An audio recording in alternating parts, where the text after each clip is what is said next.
Welcome back. A lot of active weather today across the country. West Coast, East Coast, both dealing with active systems of their own. And then in between, we have incredibly cold weather across Manitoba, northern Ontario, with a few snow flurries, some weak passing snow moving across Ontario and Quebec. In behind that, Alberta, very warm today. Temperatures in Saskatchewan also on the plus side. It does get colder as the week progresses. Atlantic Canada, we've got heavy rainfall moving its way through the Avalon Peninsula, heavier snow to the west, and a number of warnings across the region. Now, first up, the winter storm warnings, both yellow and orange level. Gander, for example, under the orange level of winter storm warning. This is indicative of higher snowfall amounts all across the region, seeing the potential for wind gusts between 70 to 100 kilometers an hour. So blowing and drifting snow lasting through the day in Newfoundland as the system moves its way up toward the north. In terms of wind, again, 2 tiers of wind warnings. The higher tier along the Avalon Peninsula northern communities, including St. John's, where we'll go live this morning. This view courtesy of NTV Plus, and you can see the reduced visibility this morning from the rain moving its way through. In addition to that, St. John's is also under a special weather statement due to higher than normal water levels and waves along the coastline that will continue throughout today.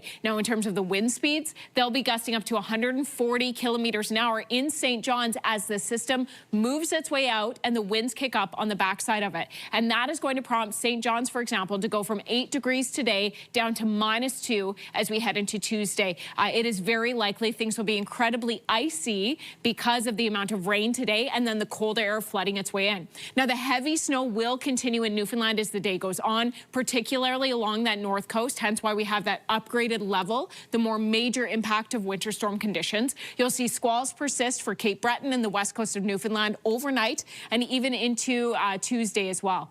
In behind that, for Ontario and Quebec, we have this blip of snow moving its way through, and it hasn't prompted any sort of advisories, but it is poorly timed for sun with that morning drive. Temperatures are cold today, but there's a huge warm-up ahead. Look at the temperatures on Wednesday in the south. Winds are up to 6 degrees. Toronto up to 4. That's well above seasonal, and we've not said that a lot. Even Ottawa getting up to 2 degrees for Wednesday, 3 in Montreal by Wednesday as well. So what's happening here?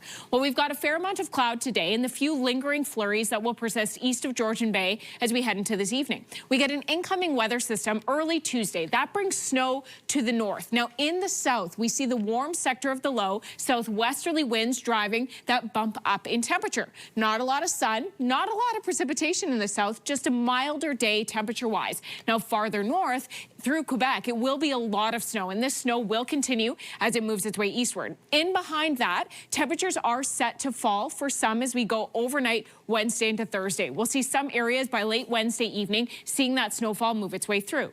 Now, temperatures begin to climb once again in the south as we head into Thursday evening. There is heavy rainfall forecasted from central Ontario down to the south, while the north deals with significant snow. Sault Ste. Marie, Timmins east through central and northern Quebec, seeing that snow move its way through.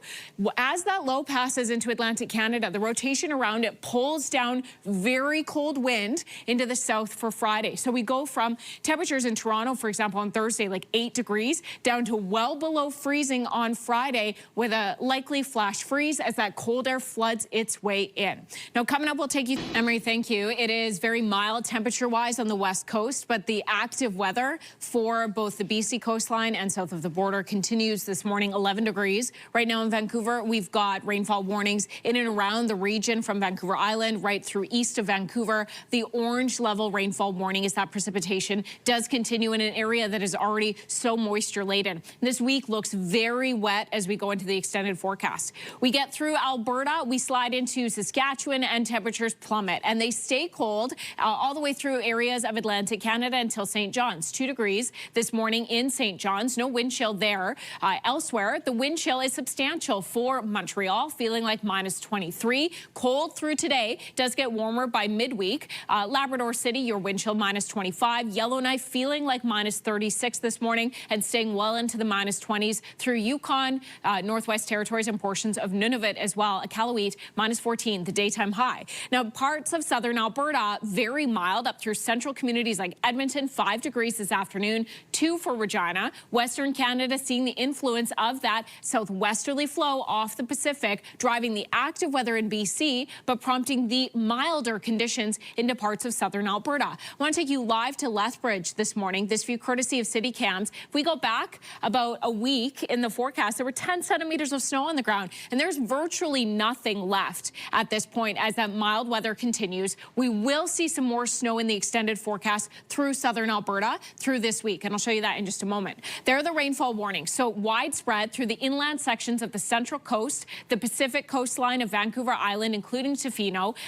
East of Vancouver, we're seeing that orange level of rainfall warning for Abbotsford, for Princeton, up towards Merritt. This is where we could see up to about 80 millimeters of rain. Now, west of Lethbridge, we have a damaging wind warning. Westerly winds up to 100 kilometers an hour through today. So these are crosswinds across that major highway running north to south. They will be gusty through today, but that wind is why it's so warm in the south. As the airflow moves up and over the Rockies, as it descends, it compressionally warms. It's very dry, hence the semi-arid climate through the region, but the Chinook winds will persist through today. We get into snowfall warnings between Banff and Jasper, including Lake Louise, northern Alberta, BC, Yukon. This is where we'll see varying totals of snow. Freezing rain risk has now ended right around Athabasca as that warm air, no longer mid-atmosphere, is going to descend to the surface, prompting the milder temperatures through the region. Now, this is the outlook for today. A lot of precipitation within the region. You'll see that rain and snow continuing. Northern communities in Alberta, Saskatchewan, Manitoba will see snow. For some, that does descend southward. So central Alberta set to see snow tomorrow morning. Areas of southern Manitoba, northwest Ontario, considerable freezing rain risk. We get into another round of precipitation as we go overnight Tuesday into Wednesday. So a renewed push. Remember, the warnings that are in place in BC today are just for the next 24 hours. They do not take into consideration yet what is to come for the rest of the week. And it's very likely through Wednesday it will be wet. Now, some of that moisture, I mentioned fresh snow for Lethbridge, will extend its way southward along the international border for Alberta, Saskatchewan, Manitoba as we go through the day on Wednesday. Then that makes its way eastward into Ontario and Quebec. And then again for Thursday afternoon into Friday, another round of moisture set to hit that west coast. Now, coming up, we'll take